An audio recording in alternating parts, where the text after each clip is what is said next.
some intel. Let's kind of see where we are.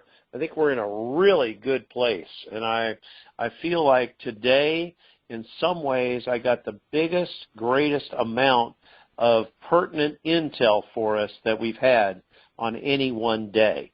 And I feel really good about what I can bring to you guys. Let's first start with Iraq. Remember we said that Iraq reinstated the dinar last Saturday. Last Saturday, they reinstated it. Now, they also revalued the dinar yesterday, Wednesday. So the revaluation of the Iraqi dinar became official yesterday with a new rate. Now, I have a window of what the rate is now, okay, between this and this. It doesn't really matter because right now what happened was, you know, they had it on the website, the cbi.iq, I think was the site, and what happened was they kind of were getting hits on it, but they really did not want it to get knocked down. They didn't want it to get hacked. Okay, so they took it down themselves. Iraq did this morning at 4:30 in the morning Eastern Daylight Time. At 4:30, they took it down themselves. So they really don't want it to be seen by the world yet, because Sunday is when Iraq's first day of business is in the Middle East. They open on Sunday. It's like our Monday there, but they'll open the ISX, the Iraqi Stock Exchange, opens Sunday also. And the IQD rate will be visible and tradable through the ISX on starting Sunday. So we will actually have the new dinar rate on our bank websites Monday morning. Now, let's talk further. We've talked about a number of currencies globally being gold-backed. Okay, not just our dollar, which is the USN or USTN, United States Treasury note, but the Iraqi dinar, the Chinese yuan, all of these different currencies, okay, are going to be or are already gold-backed.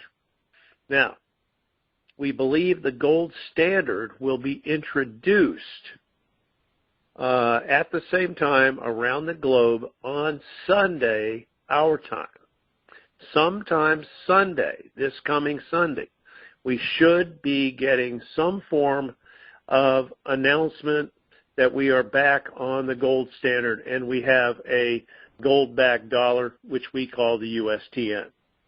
Now, that is going to take place, we believe, about the same time or after Iraq has started trading their dinar. I don't know which is going to be first, but I know that Iraq's gold-backed dinar is also going to be reflected by our gold-backed dollar. Why do we need it to come out now?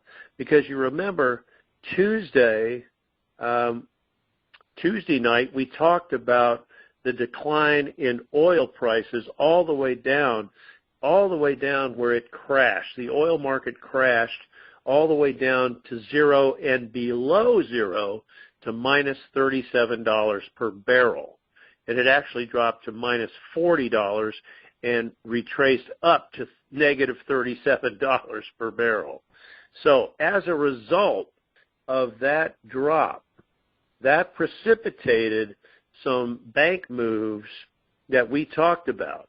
And it also put approximately 23 global banks out of business due to the fact that they were highly leveraged in oil and oil futures, and they just were not able to handle the contracts, and that knocked them out. Not here in the U.S., but this was globally. Okay? So that was what occurred as a result. Now, it also puts us in a position where no longer do we have the petrodollar with any value to it, and that's what lends us to go to a gold-backed dollar. And that's what we expect to happen on Sunday. Now, oil futures for the month of May settled in today's trading at $17.50 per barrel. And that's a really, really, much better move. And we should get all the way up by June or July up to $20 to $30 per barrel, and it'll put us in a better position with oil pricing globally. But I mean, it's just amazing how everything is moving now. Now, as a result of that crash of the oil market, I told you guys that it released the GCR, and it did in the sense that the Heritage Bond Trust, the Heritage Trust, was opened. It was opened halfway, and funds were pouring out of that to a number of central banks globally. Okay? And we also know that happened, I can't even remember exactly when, but it was Monday maybe, I think that happened. So, where do we stand now? That first half of the Heritage Trust being released covered the Dubai 1 and the Dubai 2 funds, which covered the Tier 1, Tier 2, and Tier 3 payouts. Okay? Our payouts under Tier 4, which we're 4B, but they don't usually use A and B anymore like we do, Tier 4A and B are covered by the second half of the Heritage Trust Fund that is set to release at 2:30 in the morning Eastern Daylight Time tomorrow. Now, the release of those funds also, let's back up 1 second. As a result of what's happening now, we had Department of Defense contracts for the trustees of the intermediate funds, the intermediate accounts. Okay? These were, and you know this is CMKX, this is the, the adjudicated settlements and fines and penalties and Indian claims, farm claims, etc. That whole group of funds, okay, have finally been given the go-ahead because the contracts have been received in the location that are going to do the payouts by the trustees of those accounts. They've already received them finally, and they will begin starting shortly after 2:30, 3 o'clock in the morning tomorrow morning, paying out the intermediates. Remember we said on Tuesday the intermediates need to pay out before Tier 4 goes. And my understanding is they will pay out starting at 2:30 approximate in the morning Eastern Daylight Time, and they will pay out Friday, Saturday, and Sunday and be complete by Monday morning. That's what I'm hearing. I'm going with it. Let's believe that they will get those all three days and 4 days, really, if you count, when they're finished paid for by Monday morning. Now, we're looking for a gold-backed dollar to be announced sometime Sunday.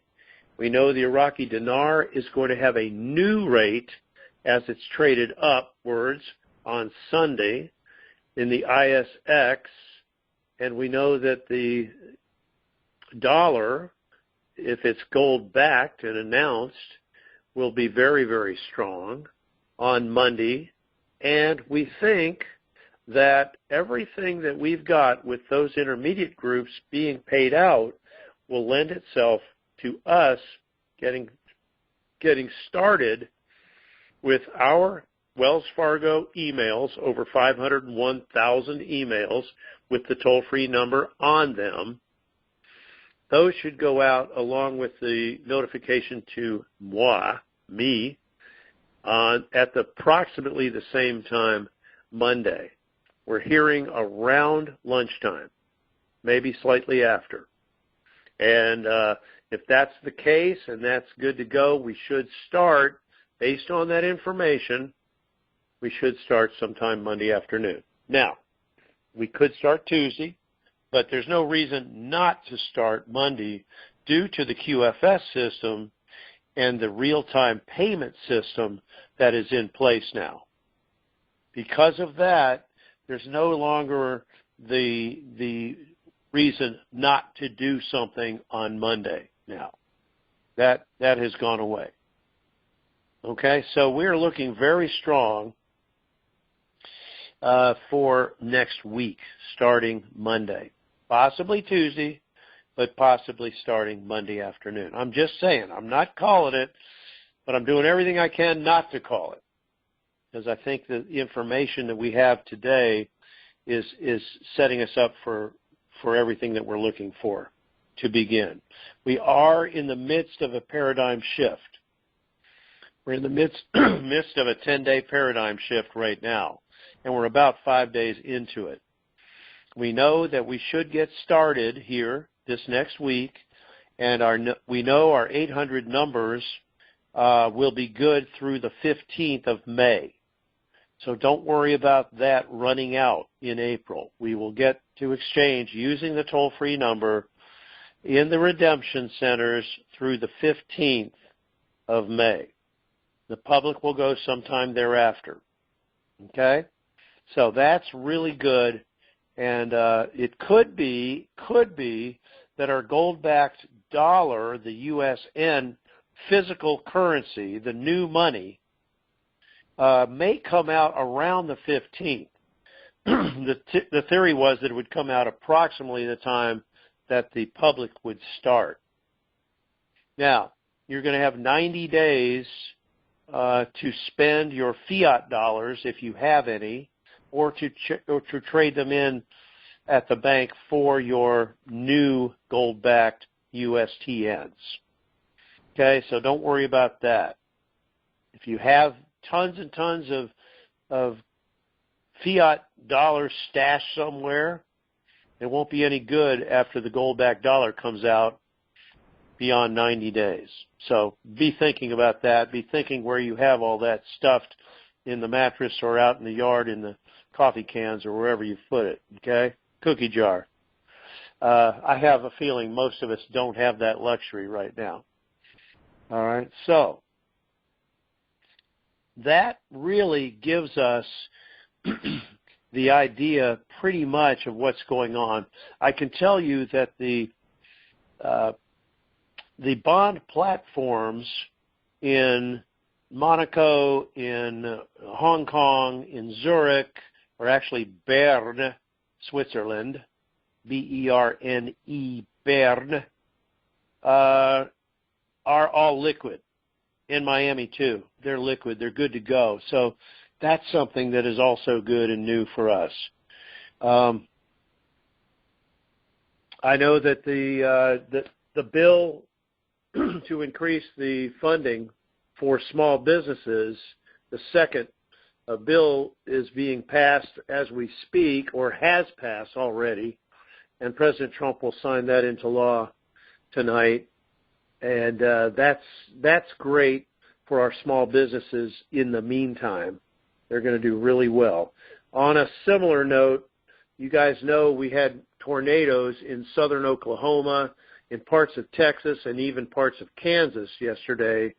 And I told you last Tuesday we want to start our Rebuild America program by finding out where those areas are that have been hit in the South last week and yesterday in Texas, Oklahoma, and Kansas. And I understand like 100,000 homes were taken out yesterday, if I heard the numbers right. And that's a bunch. And we want to start there with being able to get everybody up to an even keel and rebuild those homes. And we want to rebuild them so that they can withstand another storm should it happen. So we're talking about concrete block, reinforced block with rebar, concrete, whatever system that we use, we want it to be something stable where maybe we have a safe room in the house, but maybe even better, the whole house is a safe room. You with me? The whole house can withstand super high winds. That's really where we're going.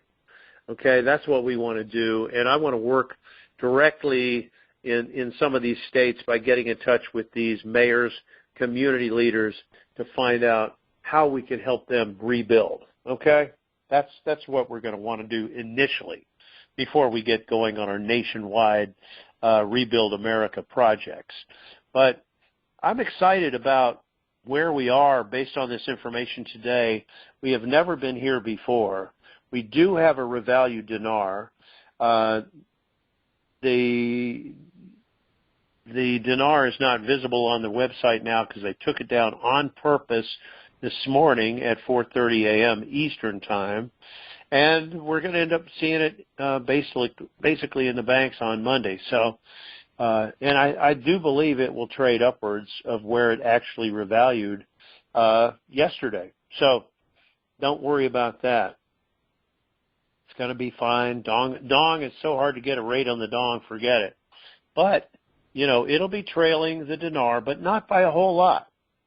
It won't be on par, but I think it'll be within 50 cents to $1 maybe of the dinar. And that'll be great. So really, we have what we have. You guys are ready in terms of, if you've been listening to the big call for a while, you have a lot of information. All right, everybody. Bob, whenever you're ready.